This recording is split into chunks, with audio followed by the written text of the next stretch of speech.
السلام علیکم ورحمۃ اللہ وبرکاتہ. رب اشرح لی صدری ویسر لی امری واحلل عقدۃ من لسانی یفقہوا قولی. جو لوگ آخرت کو بھول کر، اپنی ذمہ داریوں کو بھول کر صرف مال کمانے میں مصروف رہتے ہیں اور کبھی کبھار تھوڑا بہت خیرات کرتے ہیں، وہ مال دے پر فائدے کا حامل نہیں. جلد دنیا کا مال بھی ختم ہوگا اور آخرت کے لیے تو کچھ ہے ہی نہیں. جو لوگ صرف دنیا کی زندگی کے لیے مال خرچ کرتے ہیں، رنگ رنگ کے کھانے، لباس، جوتے خریدنے پر خرچ کرتے رہتے ہیں. کچھ لوگوں کو کپڑے بنانے کا کریز ہوتا ہے، کچھ لوگوں کو کھانے کا کریز، کسی غریب پر خرچ کرنے کا شوق ہی نہیں. کچھ پیسے جمع ہوئے، سیر و تفریح پر سب لٹا دیا. سارا مال صرف دنیا کی لذت میں خرچ ہو رہا ہے. آخرت میں آگے کچھ نہیں ملے گا، آگے وہی ملے گا جو وہاں کے لیے خرچ کریں گے. گناہ مصائب اور ہلاکت کا سبب ہے اور اپنی جان پر ظلم کرنا ہے. دنیا کی لذت کے لیے خرچ ہونے والا مال اسی دنیا میں رہ جائے گا. دوسروں کی پریشانی پر خوش ہونے والے گھٹیا لوگ ہوتے ہیں. وہ دوسروں کی تکلیف پر خوش ہوتے اور دوسروں کی خوشی پر ناراض ہونا منافقت کی علامت ہے. اگر کوئی بدترین اخلاق حسد کا مظاہرہ کرے تو صبر و تقوی اختیار کرو. صبر کیا؟ ویسا رویہ اختیار نہیں کرنا جو دوسرے کر رہے ہیں، اور کسی بھی غلط بات سے، ایسے برے دوستوں سے پناہ مانگنی چاہیے جو ظاہر میں محبت کا اظہار کرے اور اندر سے جڑیں کاٹے. اللہم انی اعوذ بک من جار السوء ومن زوجی تشبین قبل المشیب ومن لدی یکون علی ربا ومن مالی یکون علی عذاب ومن خلیلی مکاری عینہ ترانی وقلب وبرعنی ان رأى حسنة دفانها وإذا رأى ستینة إزاءها. اے اللہ، میں تیری پناہ طلب کرتا ہوں برے پڑوسی سے اور ایسے ساتھی سے جو مجھے بڑھاپے سے پہلے بوڑھا کر دے، اور ایسی اولاد سے جو مجھ پر عقاباً کر بیٹھے، اور ایسے مال سے جو میرے لیے باعث عذاب بن جائے، اور ایسے چال باز دوستوں سے جس کی آنکھیں مجھے دکھ رہی ہوں اور جس کا دل میرے نگرانی کرتا ہو، اور اگر وہ نیکی دیکھے تو اس کو دباتا جائے اور جب برائی دیکھے تو اس کو نشر کرے. جنگ عہد کا تذکرہ ہے.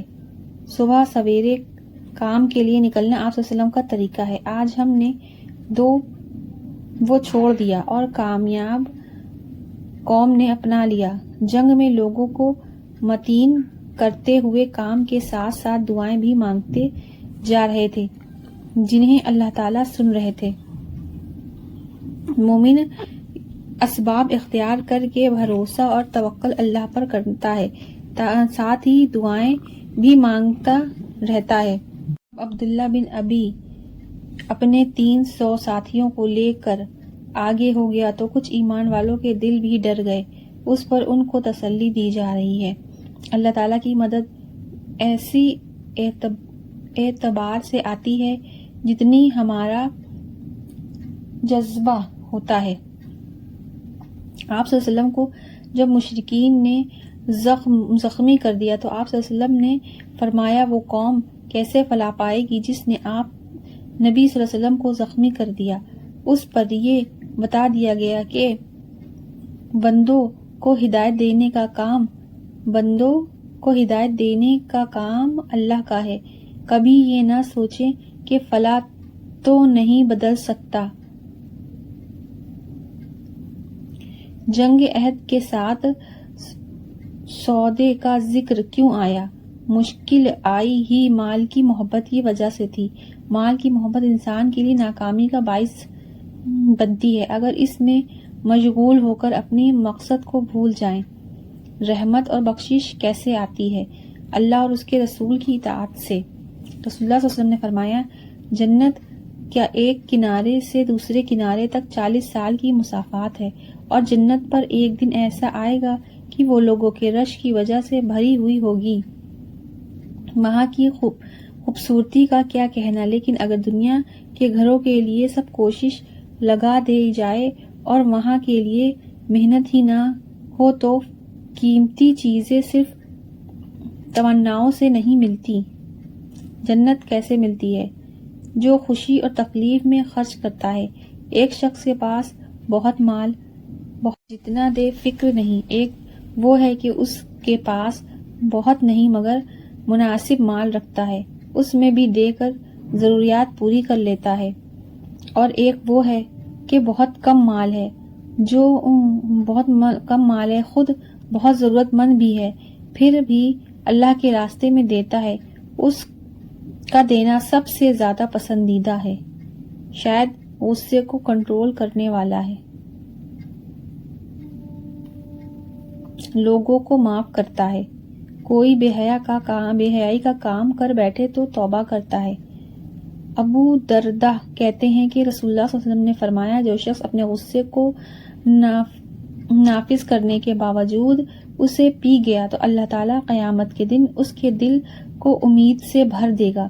ایک شخص نے آپ صلی اللہ علیہ وسلم سے کہا کہ ایسے عمل کی طرف میری رہنمائی کریے جو مجھے جنت میں داخل کرا دے۔ آپ صلی اللہ علیہ وسلم نے فرمایا، غصہ نہ کرو، تمہارے لیے جنت ہے۔ ایک دفعہ 3 بار پوچھنے پر بھی تینوں بار آپ صلی اللہ علیہ وسلم نے لا تغضب یعنی غصہ چھوڑنے کو کہا، اور ہمیں غصہ ہی نہیں اور ہم غصہ نہیں پی پاتے ہیں، اس لیے ہمارے بہت سے معاملات خراب ہو جاتے ہیں۔ جو نقصان ہوتا گناہوں سے اس کی معافی مانگنا ہے، ڈیمیج کو کنٹرول کرتا ہے اور بار بار غلطیاں دہراتے نہیں۔ ان ہدایات کا مقصد یہ ہے کہ اگر ہم اوپر کے درجے سے نیچے آئیں تو پھر اوپر جانے کی کوشش کریں، لڑکتے ہی نہ جائیں، گناہ کر کے ڈھیٹ نہیں ہوتے جائیں، اس پر ڈٹ نہ جائیں، کسی غم یا شگفتگی پر صبر کر لینا، پیچھے ہٹ کر دوبارہ کوشش کرنا، اللہ سے مدد چاہنا انسان کی بلندی کی نشانی ہے۔ آزمائش کیوں آتی ہے؟ آزمائش انسان کو خالص کرتی ہے، چمکاتی ہے، قبولیت بڑھاتی ہے، بڑے چیلنجز کے لیے تیار کرتی ہے۔ جو چھوٹی مشکلات پر صبر نہ کر سکے وہ بڑی مشکلات پر صبر نہیں کر سکتے۔ بڑے لوگوں کی قربانیاں بھی بڑی ہوتی ہیں، چھوٹی سی قربانی لیکن اجر بڑا۔ بھی تو تمہاری محنتوں کو دیکھا ہی نہیں جو جنت کے لیے تم نے کی ہیں، جہاد مال سے، علم سے، نفس سے، ان سب سے ہوتا ہے۔ یہ آیت اس وقت اتری جب جنگ احد میں یہ خبر مشہور ہو گئی کہ نبی صلی اللہ علیہ وسلم شہید ہو گئے، تو لوگوں نے کہا کہ ہمارے لیے اب کیا بچا، ان کی مشن کا کیا ہوگا، تو ہم بھی ہتھیار ڈال دیں۔ تو بتایا گیا کہ تم ایک لیڈر کے لیے نہیں لڑتے، اللہ رب العزت کے لیے خاطر فی سبیل اللہ اس جنگ میں آئے ہو۔ محسن کون ہوتا ہے؟ جو دوسروں کے مقابلے میں اچھا رویہ اختیار کرے۔ شرک زندگی میں خوف اور بے برکتی کا باعث ہوتا ہے۔ غم پر غم کیوں آتا ہے؟ اللہ بندے سے چاہتا ہے کہ وہ دنیا کی نقصان پر غم نہ کرے، اس لیے وہ غم پر غم ڈالتا ہے تاکہ بندہ غم سہنے کا عادی ہو اور اس کی پرواہ کرنا چھوڑ دے۔ غم کے نقصانات: تنگی پیدا کرتا ہے، مفید کاموں سے روکتا ہے، انسان کے اندر نفسانی گرہ لگ جاتی ہے، نیکی کے موقع چلے جاتے ہیں۔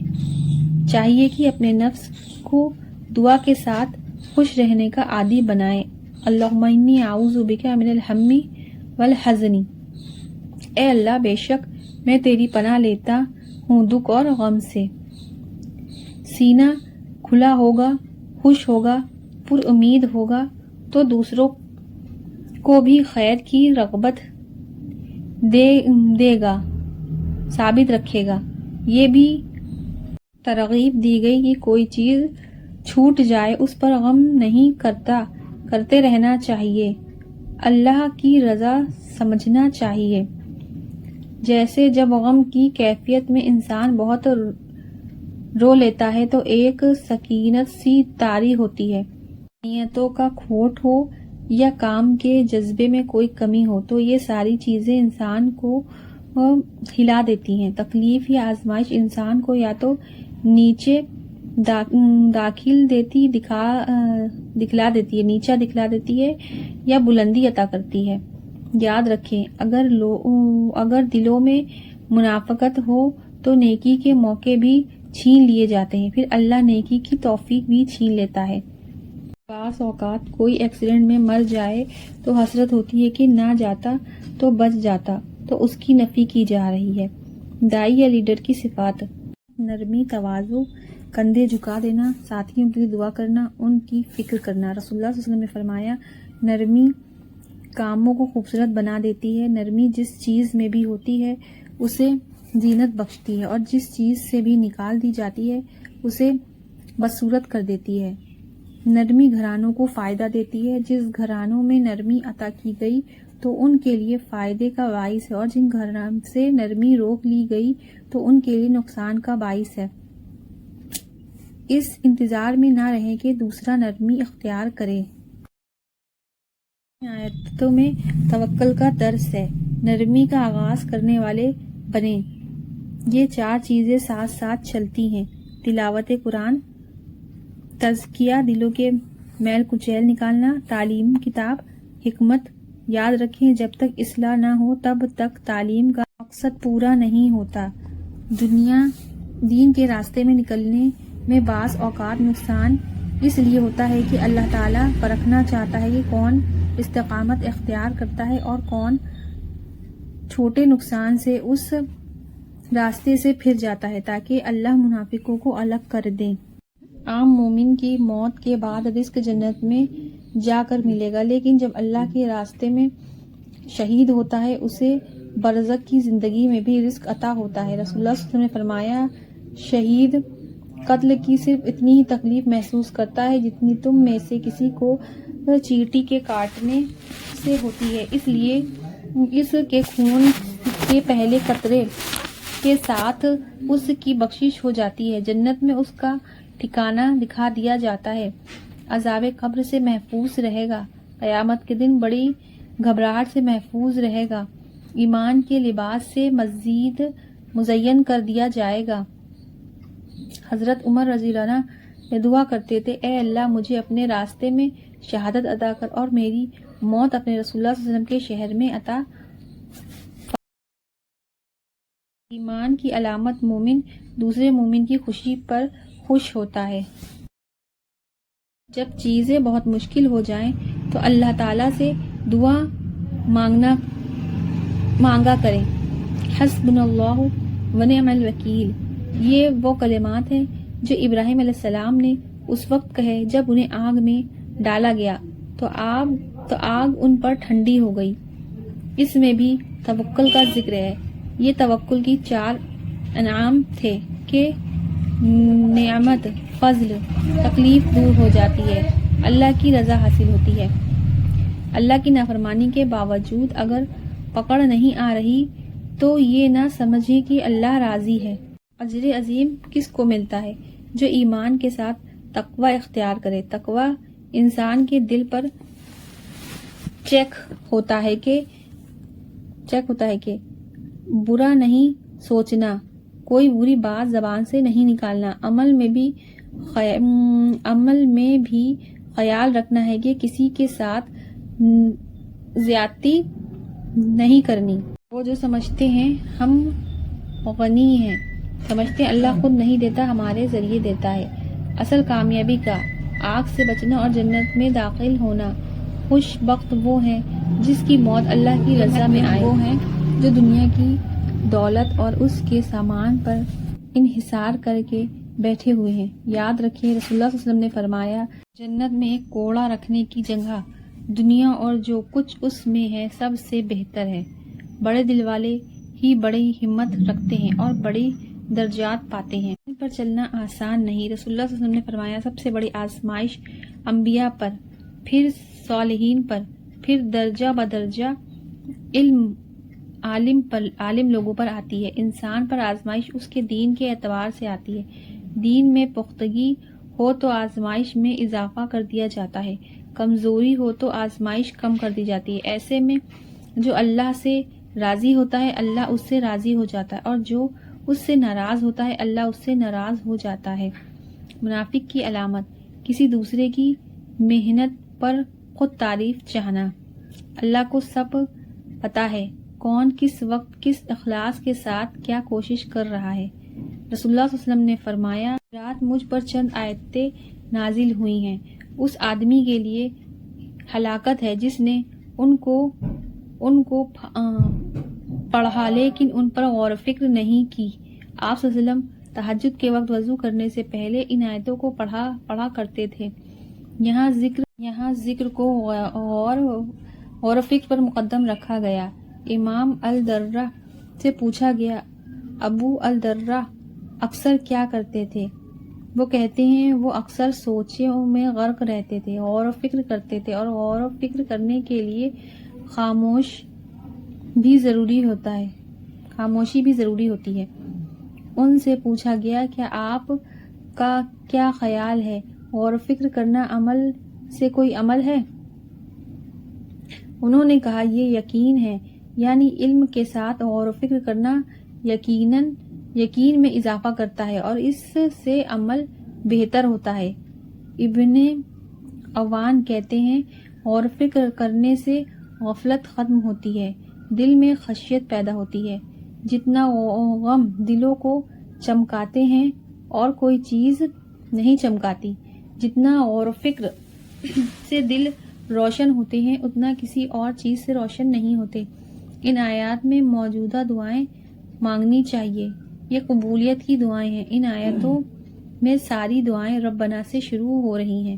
جو لوگ ایمان لا کر تکلیف اٹھائیں اللہ اس کے بدلے ان کے گناہوں کو معاف کر دے گا۔ مومن سے دنیا کے مقابلے میں زیادہ وعدے آخرت کے کیوں کیے گئے؟ دنیا عارضی ہے، معمولی ہے، اور آخرت ہمیشگی کی زندگی ہے۔ عقل مند وہ ہے جو اعراض کو چھوڑ کر ہمیشہ کا فائدہ لے لے۔ اللہ کے وعدوں پر یقین کا مطلب ہی یہ ہے کہ یہ کام کرتے جائیں۔ اس صورت میں بار بار کامیابی کی علامت صبر اور تقوی کا ذکر آیا ہے۔ اللہ تعالی ہمیں ان لوگوں میں شامل کریں جو صبر اور تقوی دونوں کریں۔ آمین۔